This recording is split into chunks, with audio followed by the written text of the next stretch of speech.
Hello everyone, it's me, your boy Wolf, from BTZN News, breaking the zeitgeist, and today we're going to be going over some interesting topics. The first one we have for you today is applying lessons of Ukraine. So what the UK Foreign Secretary is suggesting is that they need to send weapons to Taiwan earlier in face of Chinese threats. So to me, the interesting thing about this is it sounds like they are very much taking China's threats to Taiwan very seriously. Taiwan is extraordinarily important for the market when it comes to computers, technology, your phones, like you name it. They are extraordinarily important. And if China does do what Russia did to Ukraine, it's going to be an absolute nightmare. UK Foreign Secretary Liz Truss has made her perhaps most provocative comments yet aimed at both Russia and China. It's sure to result in swift protest and condemnation from Beijing. Given she invoked the Taiwan comparison while expressing regret over not sending more weapons to the beleaguered Ukraine sooner. She said Wednesday that the West needs to learn the lessons of Putin's Ukraine invasion and apply them to Taiwan. She goes on to say, "We should have done things earlier. We should have been supplying the defensive weapons into Ukraine earlier. We need to learn that lesson for Taiwan." Her words before MPs strongly suggest that Russia's special operation in neighboring Ukraine has emboldened Xi Jinping in pursuing a military invasion and occupation of Taiwan. So, this is, take it as what you want, but it is definitely saber rattling on the highest level. I would be a little bit concerned about this. There's already a known call for a buildup of military for the UN and EU nations, and Russia is obviously doing Russia things. I would definitely keep an eye on this, for sure. More military news. Concerned graduates of West Point challenged leadership of military academy in a letter. 3 retired U.S. military officers, LTG Thomas McInerney, U.S. Air Force MG Paul Valley, U.S. Army, and Colonel Andrew O'Mara Jr., U.S. Army, signed a letter authored by concerned graduates of West Point and the Long Gray Line, protesting against mandatory vaccinations, CRT classes, sanitary conditions, progressive political activism, and other woke actions in the military. Woke actions in quotes. The Long Gray Line refers to the Continuum of Graduates United States Military Academy at West Point, New York. "We wanted to challenge the leadership of the Academy and the Defense Department on their woke actions." The main reason why I left the Air Force is exactly that. It was unbearable, and there was definitely an air of your career is over if you got a little too, frank with anyone about your opinion on them being too soft, not doing their job, quite frankly, fucking off. There was a lot of that, and a lot of it is coming from this woke behavior from a lot of these kids where they're fresh out of high school, they have a lot of that fresh indoctrination, and they're not frankly quite concerned in doing their job properly, and it gets people hurt. So yeah, if the military from the inside, that's the only way you're going to be able to fix it. And I just realized, I don't want to climb the ladder and have that kind of fight. So I just said, I got other things to do. I'm out. Here's one that is a little bit more unsettling. And this is something that people have been talking about for probably the past 4 years. Known and suspected terrorists entering U.S. in unprecedented numbers, says Representative Higgins. Known and suspected terrorists are entering the United States in unprecedented numbers amid a surge in illegal immigration. And just the other day, we were talking exactly about this. There was, almost 100 people that died from the heat in southern Texas when they were trying to enter the border illegally. There's a lot of border crossings. The issue that I have with it most is just not being able to check who's coming in. You don't know if, they're coming in with fentanyl, which is killing a bunch of people. You don't know if they have ill will to the people that live here. If you're going to come in, do it through the correct channels. Known and suspected terrorists are entering the United States in unprecedented numbers amid a surge in illegal immigration, according to Representative Clay Higgins. In an interview with NTD, the Louisiana representative stated that Biden administration is providing absurd figures on the actual number of known and suspected terrorists entering America through its borders. Higgins, a decorated law enforcement officer, said he believes this number to be much higher, in part owing to the number of suspected terrorists who have aggressively avoided interaction with law enforcement at the border, which are referred to as gotaways. Higgins' comments come after Border Patrol agents captured 50 people who are on the FBI's terror watch list from October 2021 to May 2022. That is an absolutely terrifying number. 50 people on a most wanted list? What about all of the people that aren't on a wanted list yet because they haven't been caught yet and they haven't been properly taken care of? It's not a good thing. I don't like this.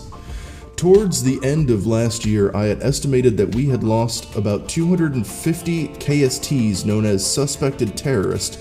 So the total number now that we're told could serve about 700,000 gotaways are suspected to have crossed into America. Higgins went on to say, I think that's a low number. 250 KSTs, 700,000 gotaways, and that's a low number. 700,000 from October to May? Ugh, that is... All right, well, on to monetary. U.S. emergency oil reserves tumbled to record low 27 days worth of supply.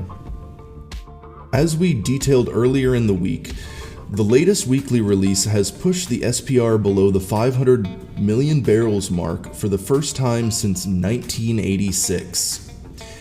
And as the chart above shows, the plummeting SPR is not having the impact on prices that President Biden hoped.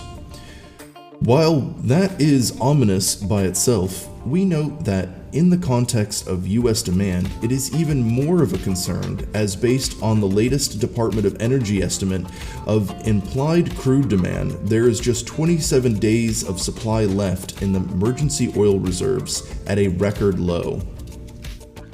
The demand for oil is way higher than it was back in the 80s. So the fact that the number of barrels that we have is even lower than then,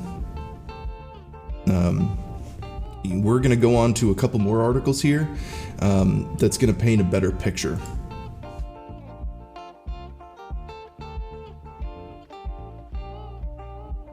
Oil markets could face a doomsday scenario this week.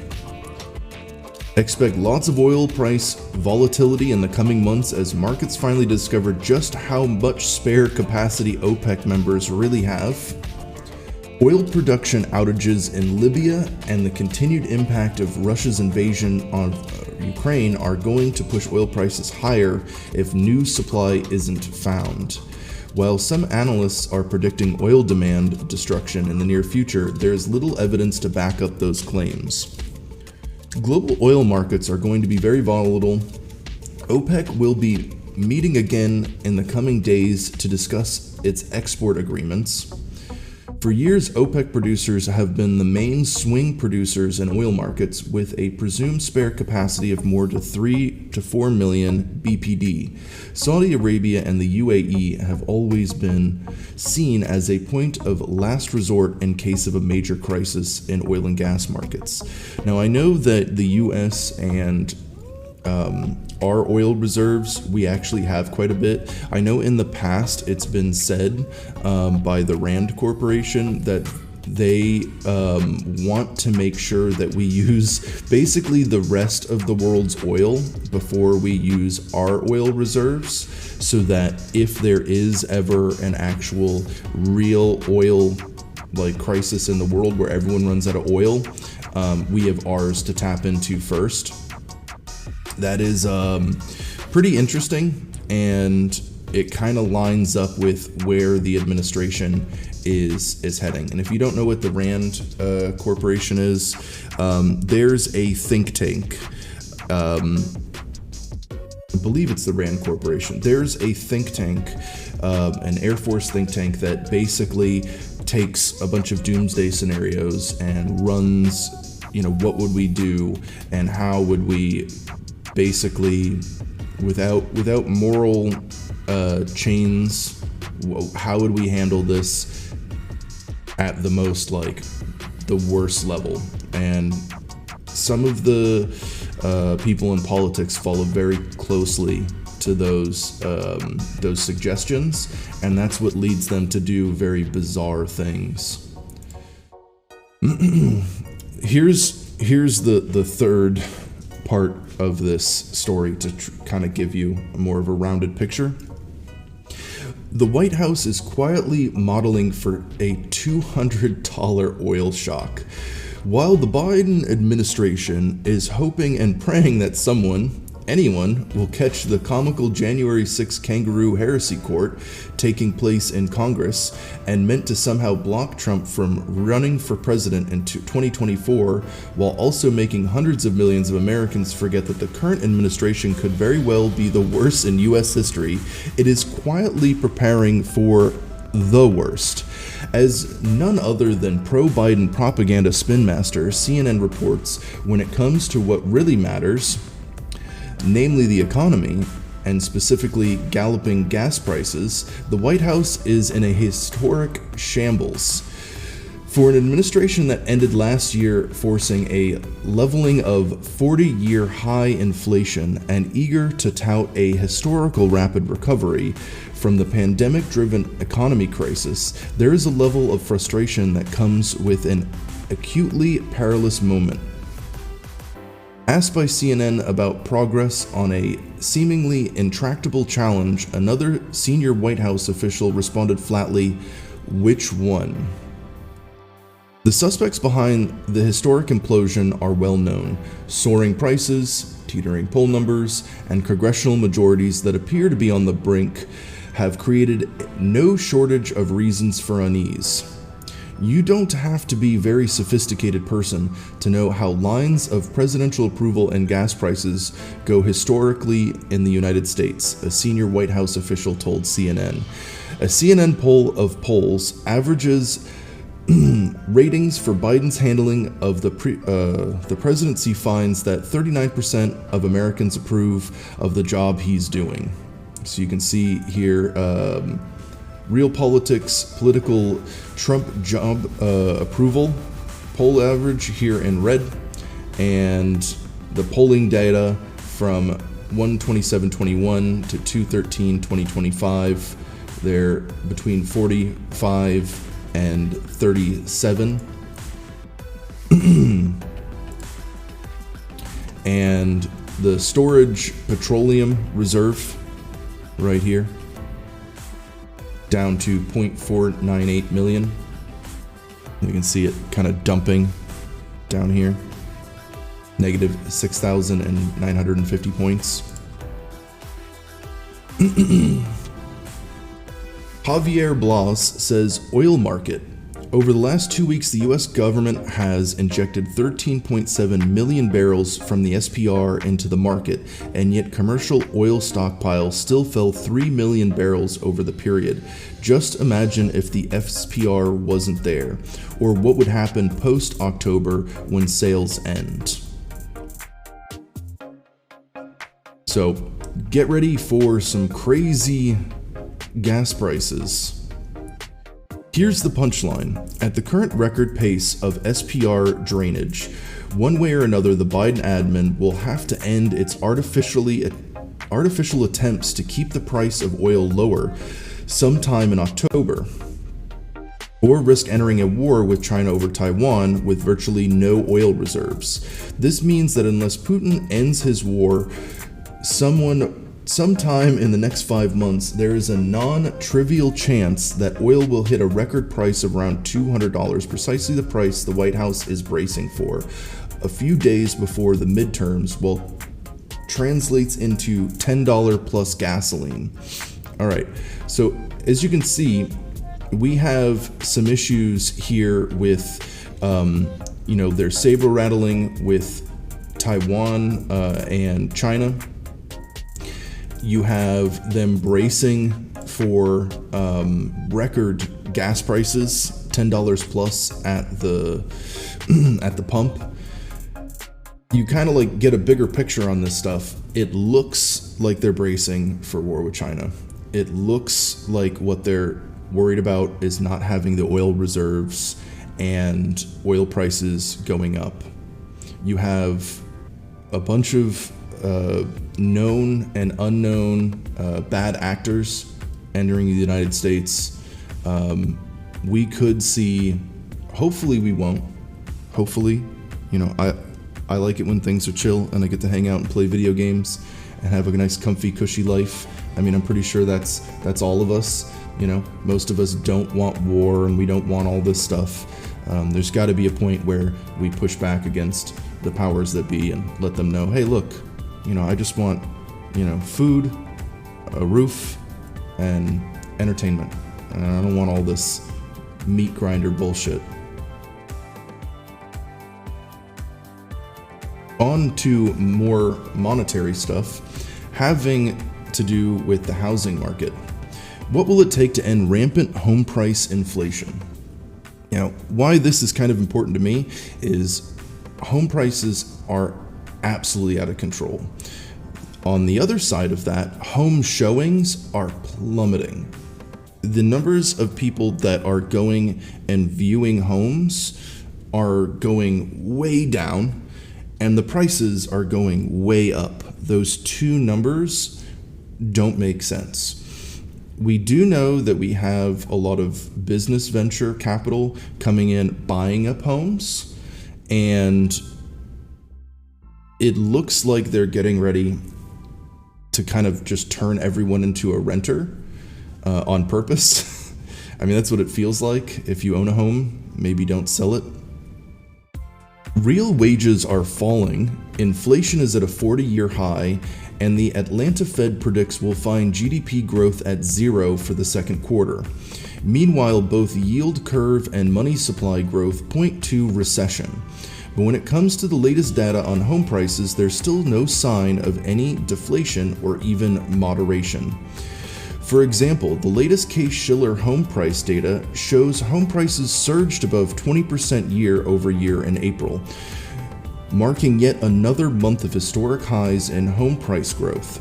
It's now abundantly clear that a decade of easy money followed by 2 years of COVID-induced helicopter money has pushed home price growth to levels that dwarf even the pre-2008 housing bubble.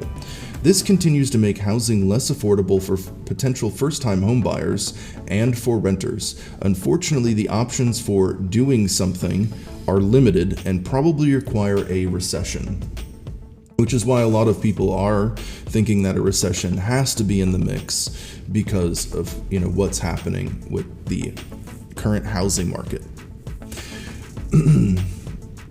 The S&P CoreLogic Case-Shiller U.S. National Home Price NSA Index covering all 9 U.S. Census divisions reported a 20.4% annual gain in April and down from 20.6% in the previous months. The 10-city composite annual increase came in at 19.7%, up from 19.5% in the previous months. The 20-city composite posted a 21.2% year-over-year gain, up from 21.1% in the previous months. Tampa, Miami, and Phoenix reported the highest year-over-year gains among 20 cities in April. Tampa led the way with a 35.8% year-over-year price increase, followed by Miami with 33.3% and Phoenix with 31.3%. 9 of the 20 cities reported higher price increases in the year ending April 2022 versus year ending March 2022. In April, all 20 cities reported increases before and after seasonal adjustments. So, yeah, definitely housing is getting less affordable, but there's plenty of buyers. But for some reason, there's not a bunch of home showings. Take what you will with that one. To further kind of paint the picture on the housing situation, here's one that I find to be a little more dystopian. Churches across the U.S. build tiny home villages among worsening affordability crisis. So all of these big corporations are coming in and buying up all the homes, which I personally don't think that they should be allowed to do. There should be some kind of zoning law that stops that from happening. But churches around the country are preparing for this affordability crisis by building tiny home villages. Because this is what they want you to live in. Little shacks. This is like Hooverville, 1932. This is crazy. At least they're doing it ahead of time. To be fair, the tiny home thing is kind of adorbs, but fuck out of here with that. Okay, here's the last story of the day. When does the recession begin? Here's what Wall Street thinks. Last week we showed that the Bloomberg economics team now modeling in virtual certainty of a recession in the next 24 months. So here's the probability index, right? And you can see in 2005, 2009, they had the same, basically the same level that we're at right now. So within a year, I would say that that's what it looks like they're looking for. You have rate hike cuts in Q1 2023. To answer that question, we go to the latest survey of Wall Street professionals conducted by DB's Jim Reed, whose preliminary results were released today, and which finds that the risk of U.S. recession by the end of 2023 has been building in recent months, with 88% of You Now Know thinking it happens by the end of 2023, up from 78% last month. Interesting, still only 17% believe the recession starts this year, but this is up from 13%. So you have professionals, right, like, that probably are very educated about money, I would assume, probably have more money than you or I, definitely more money than me. 17% of them say this year, and 71% say next year. And Bloomberg thinks it's within the next 24 months. So take that how you want. But to me, that's, all of this paints a pretty clear picture. You got the state actually thinking that a war with China and Russia is probable, which they need oil reserves. The oil reserves aren't there. So they're thinking that gas prices are going to absolutely go through the roof, $10 plus at the tank. and you have companies coming in, buying up a bunch of the housing, the housing market's going up, which is causing real fears of the next 2 years being a little bit rough. Buy gold and silver. All right, this has been your boy Wolf from Breaking the Zeitgeist News. I think the only other thing that I would want to say is please do the like, share, and subscribe thing. Maybe, share it on whatever your social media is. I don't have any sponsors, but I guess I can sponsor myself, right? That's totally chill. I wrote a book. It's about I got bit by a coral snake while camping and caught a bad case of the dead. Great times. If you haven't read it, it's for sale on Amazon. It's called Angor Anemi, A Sense of Impending Doom. It's a short story. It's not super long. You can read it on Kindle or paperback. It's free on Kindle and only $6.99 on paperback. And I'll leave the link in the description, and I will see you all later.